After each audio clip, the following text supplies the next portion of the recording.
Entonces,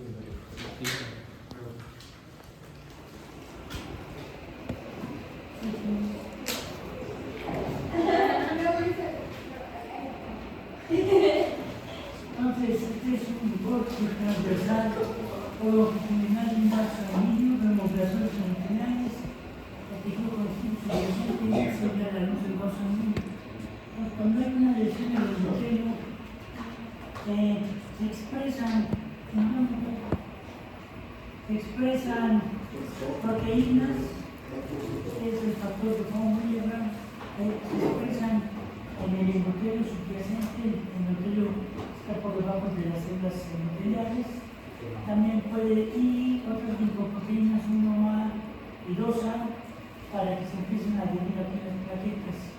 Igual, factor de von Willebrand puede ser secretado por las plaquetas y por las células endoteliales. Obviamente se piensa que también puede ser secretado por los fibroblastos que están en el tejido conjuntivo subyacente al endotelio.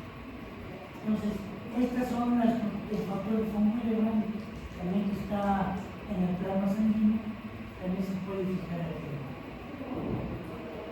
Se empiezan a sintetizar algunas otras moléculas, que es el factor tisular, que también puede ser producido por los monocitos y por los fibroblastos que están aquí, y este factor tisular está en los términos de huella escalar en las plaquetas. ¿Sí? Entonces, aquí son secretores aquí, este es el factor tisular, que también va a colaborar o va a iniciar la vía extrínseca de la coagulación. La vía extrínseca, la vía extrínseca, la vía extrínseca de la coagulación. También hablamos de que la proteína puede producir vasoconstricción y también se secreta un inhibidor del plasminógeno, un inhibidor del activador del plasminógeno. Esta es una molécula de plasminógeno que se convierte en plasmina y que va a degradar a la filina, entonces tiene que ser eliminado para que no se produzca. Esto va a entender mejor más adelante. Entonces, los vasos sanguíneos del tejido conectivo suprarrenal ya vimos cómo participan en la hemostasis. Ahora vamos a ver otro de los tres factores que participan en la coagulación, que serían las plaquetas. Las plaquetas tienen gránulos alfa y tienen gránulos densos. Estos son los productos que pueden producir las plaquetas. Obviamente, la plaqueta ya no sintetiza proteínas, pero todo esto fue sintetizado por el megacariocito. Y el megacariocito, cuando las plaquetas son fragmentos de ese megacariocito, que también tienen estos gránulos en su interior. Aldeca, serotonina, epinefrina, serotonina P, fibrinógeno, fibroblastina, etc. Entonces, las plaquetas participan en la coagulación, primero cambiando de forma, segundo lugar, adhiriéndose, en tercer lugar se empiezan a agregar cada vez más plaquetas, cuarto, la activación y secreción de estas, y quinto, la superficie para interacción de factores de coagulación, que es otra de las formas que vamos a explicar el día de hoy. Superficie para interacción de factores de coagulación. La activación quiere decir que se crean los gránulos que acabamos de mencionar. Pues aquí está la plaqueta, aquí hay el endotelio, quizá aquí la lesión. Entonces decíamos que en el endotelio se expresan glicoproteínas 1A y 2A, que sirven para empezar a atrapar las plaquetas el factor de von Willebrand. Entonces, las plaquetas tienen las citas de membrana, la glicoproteína 9, esta glicoproteína 9 se adhiere al factor de von Willebrand para estabilizar la plaqueta adherida al colágeno subyacente. Y además la plaqueta empieza a cambiar su forma secretando adenosín fosfato que va a actuar sobre receptores purínicos YU. ¿Sí? Son receptores purínicos 2 y YU. Entonces esto también hace que la plaqueta cambie su forma porque con estos dos factores que acabamos de mencionar, esto hace que la plaqueta cambie su forma para favorecer la adhesión de plaquetas. Esto ya lo que debatimos, la de la fosfolipasa C al endocíclico, que va a favorecer también el cambio de forma de la plaqueta. Otra forma que puede manera de que puedes cambiar la forma de la plaqueta es con C5B9.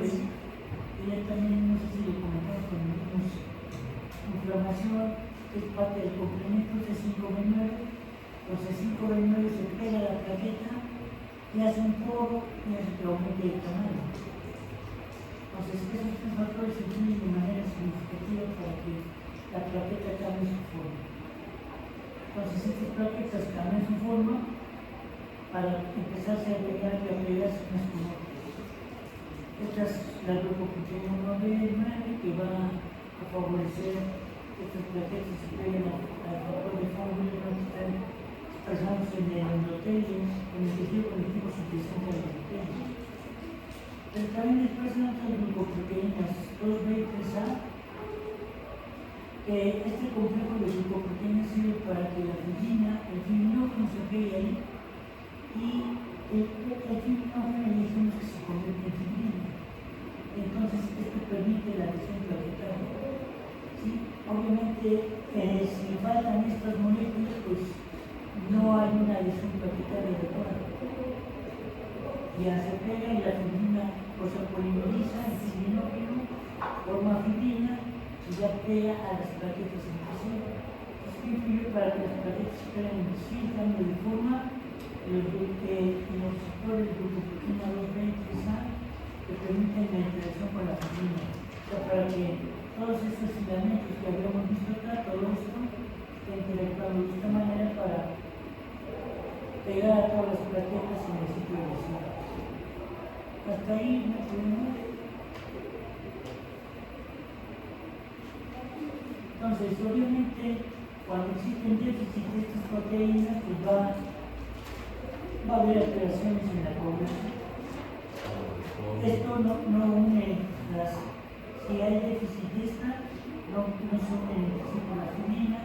Si hay déficit de esta, en este síndrome, las plaquetas no se adhieren al endotelio porque no tienen esta glucoproteína. Y si hay ausencia de factor de Fowler, pues tampoco se adhieren. Entonces, cuando van a hacer sus exámenes, pues ya pueden ir pensando en otras posibilidades diagnósticas. Eso es lo que nos toca lo conformacional. ¿Alguna pregunta?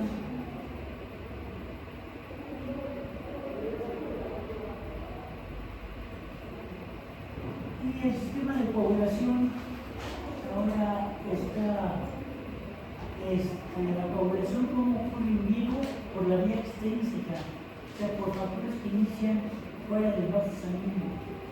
Entonces, cuando hay un daño vascular, esto se expresa factor tisular, que ya decimos que podría provenir de esto o del endotelio, entonces, o de los monocitos que entran en contacto con el plasma, entonces en ese, con el colágeno, entonces se activa el factor tisular. El factor tisular se va a unir al factor 7.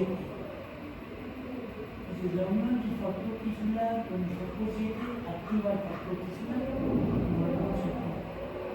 Cuando ya está activado el factor 7, unido al factor tisular, pueden actuar sobre el factor 9 para que el factor 9 se active. Simplemente es una cascada proteínica. El factor 9 se activa, se va a unir activado, es reconocido por el factor 8, el factor 8 se une y se activa también. Y esto se va a unir al factor 10 en una membrana celular de las plaquetas. Ahí es donde se lleva toda esta interacción. Entonces, esta es la capa de lípidos, esta es la membrana celular de la plaqueta. Y ahí se va a llevar a cabo la interacción entre el factor 7 activado, el factor 9 activado, y van a activar al factor 10 conjuntamente estos dos.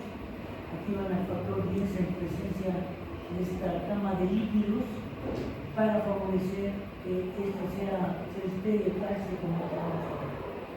Pues ahí está aquí en el problema. El factor 10 todavía no se activa, pero al interactuar con estos factores y con calcio, en ese momento el factor 10 ya se activa. ¿Sí? Tú necesitas de este y de calcio para poder activar el factor 10. Y por eso los estrellitas en cualquier libro representan el calcio y la amarilla representaría la membrana del líquido. El líquido de la membrana de la plaqueta. La membrana celular de la plaqueta. Entonces aquí actúa el factor 9, 8 activados, junto con calcio y de 10 activados para activar el factor 10. Entonces el factor 10 es reconocido por el factor 5. La unión del factor 10 con factor 5 activado va a degradar a la protombina y la va a convertir en una molécula activa también en una materia de líquidos.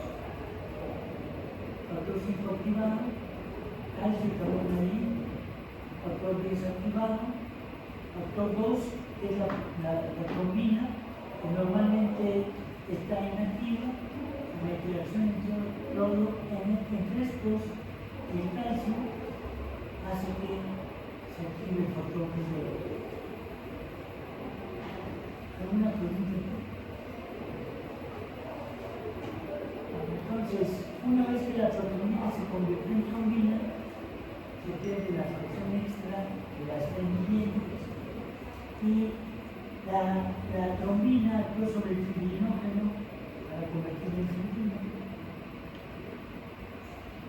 Entonces, la trombina tiene otras funciones. Otra de ellas es activar el factor 13 en presencia del calcio, pero ya en la matriz de la mitocondria de la plaqueta, y activa el factor 13. El factor 13 se encarga de estabilizar, es un factor estabilizador del coágulo y estabilizador de los enlaces cruzados de fibrina. Entonces, esto permite que la fibrina polimerice y ya quede unida en todos los filamentos de fibrina de la fibrina. ¿Alguna duda?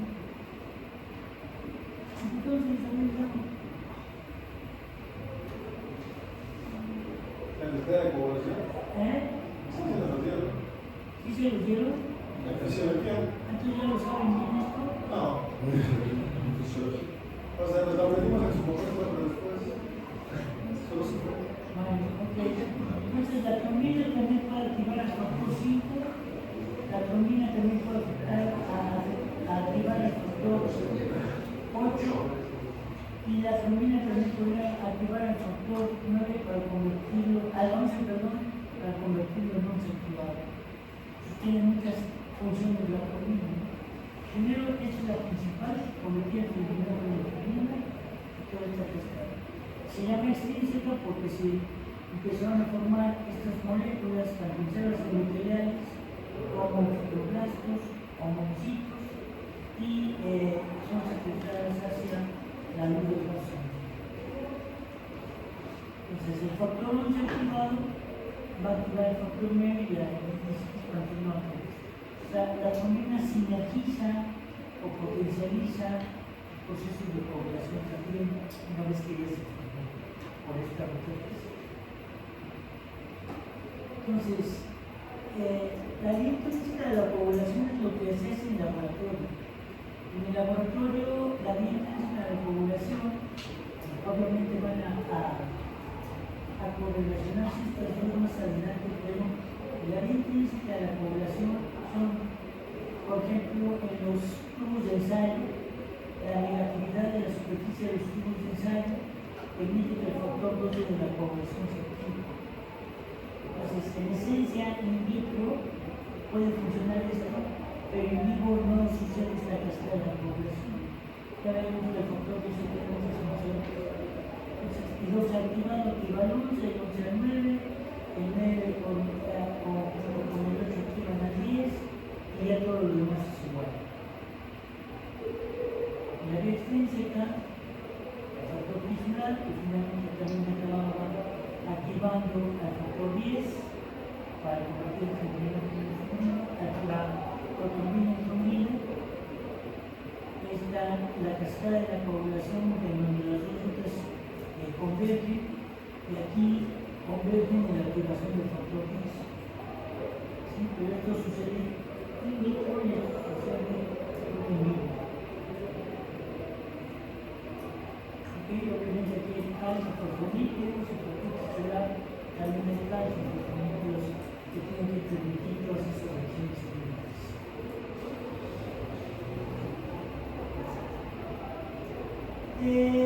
La población en el laboratorio entonces me va a dar el tipo parcial de tromboplastina que valora la función de la vía intrínseca de la población, el tipo parcial de protonina y el protonina que valora la función de la vía extrínseca de la población.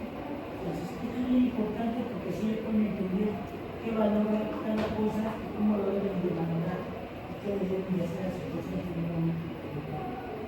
Entonces, cuando yo tengo deficiencia del factor 11, el cuerpo es un sangrado vivo.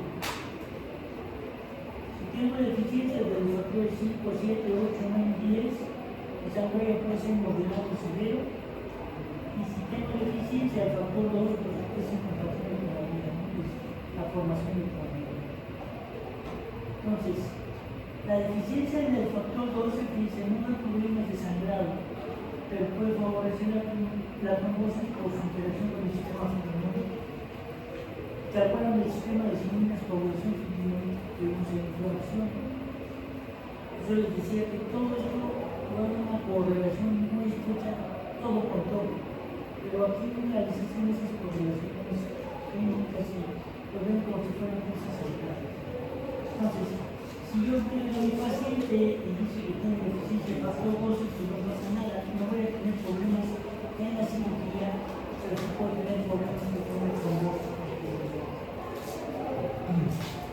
Entonces, este esquemita ya también tienen el factor 12 de la población, este es el sistema fibrinógeno. En condiciones normales, el factor 12 se activa por todos estos factores que lo pueden activar. El factor 12 activado puede actuar sobre el activador del plasminógeno, para que el activador del plasminógeno actúe sobre el plasminógeno y lo convierta en plasmina. Entonces, la plasmina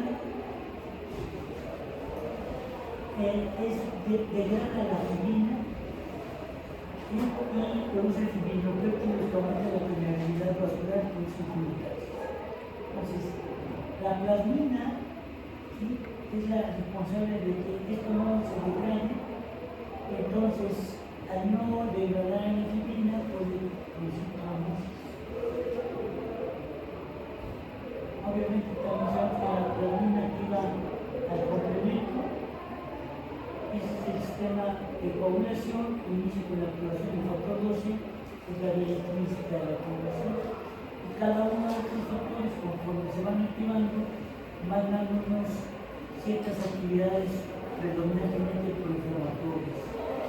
Ahora, no siempre llevan un nombre, por ejemplo, el 12 activa al 11, el 11 al 9, yo hablo platicado porque se les fueron los números conforme iban siendo discutidos. En una misma. También activa el sistema de siminas. Factor 12 actúa sobre la precalcreína, la sobrecalcreína, y esta forma actúa sobre ciminógeno de alto peso molecular y glucocaicina, que tienen funciones también en la proceso inflamatorio, construcción de los organismos, aumento de la permeabilidad vascular, vasodilatación y coordinación de los. ¿Alguna pregunta aquí? ¿No? Ahora, entonces, ya entendemos por qué. Si hay ausencia de factor 12, el sistema que degrada la fibrina no se activa. Entonces, la deficiencia de factor 12 corre en un paciente en riesgo mayor de desarrollar trombosis, a pesar que sea considerado un factor de coagulación. Entonces, el sistema fibrinolítico lo que hace es aplicar las plaquetas y la fibrina ahí tratando de adherir a las plaquetas entre sí con todas las interacciones de los receptores plaquetarios. Entonces, estas plaquetas van a ser el plasminógeno, está siendo producido por hígado, pues el plasminógeno llega aquí y se convierte por acción de la trombina en plasmina. Entonces, y también por acción de la orotinasa. Activan el plasminógeno y lo van a convertir en plasmina. Y la plasmina sí degrada la fibrina y produce productos de degradación de la fibrina. Ahora bien, la plasmina cuando queda libre es necesario que sea eliminada porque si no evitaría que se formaran coágulos en otros sitios y podría sangrar por la ocasión. Y para eso actúa la alfa-2 antiplasmina, es una de estos, para bloquearlos y impedir que actúen en otro lugar que no sea donde está formando el coágulo. Este es el inhibidor activador del plasminógeno, que les decía que la célula nuclear lo tiene que bloquear para que no haga esto. ¿Alguna duda?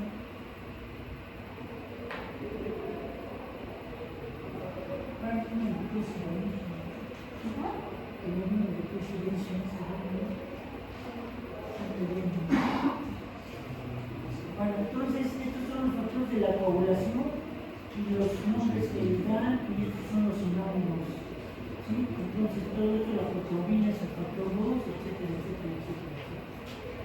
Todos estos son producidos por el hígado.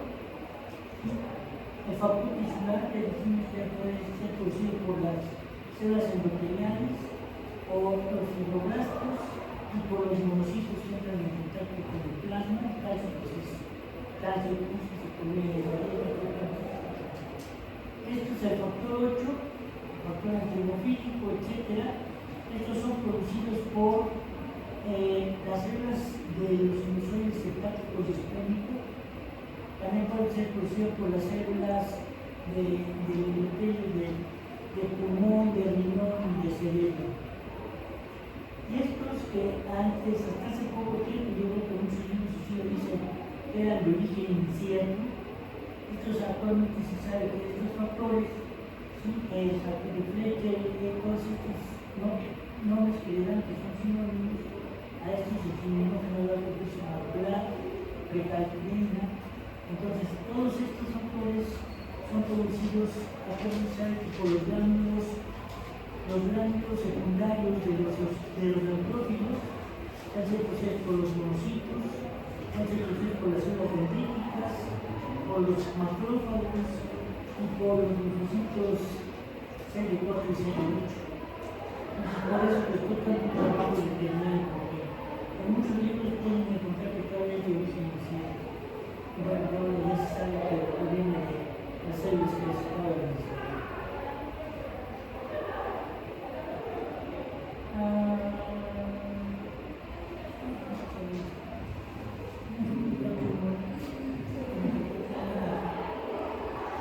La vitamina K, esta viene del alemán,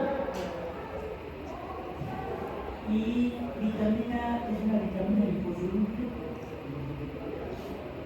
Es indispensable para la formación de factores de coagulación 2, 7, 9 y 10, así como de las proteínas C y S que ahorita vamos a comentar.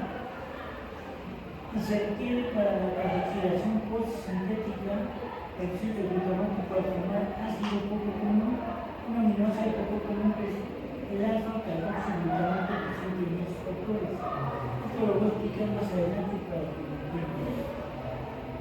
Si se trae continuamente por las esferas intestinales, no es necesario tomar vitamina K.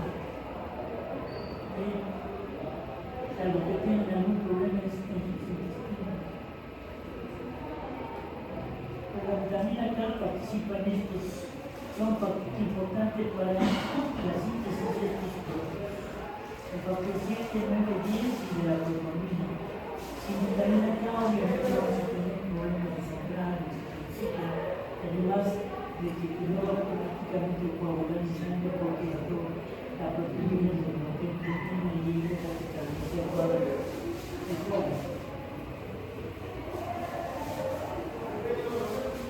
Quedaron claras las propiedades procoagulantes y proconductas de la célula nuclear. Ahora vamos a llegar a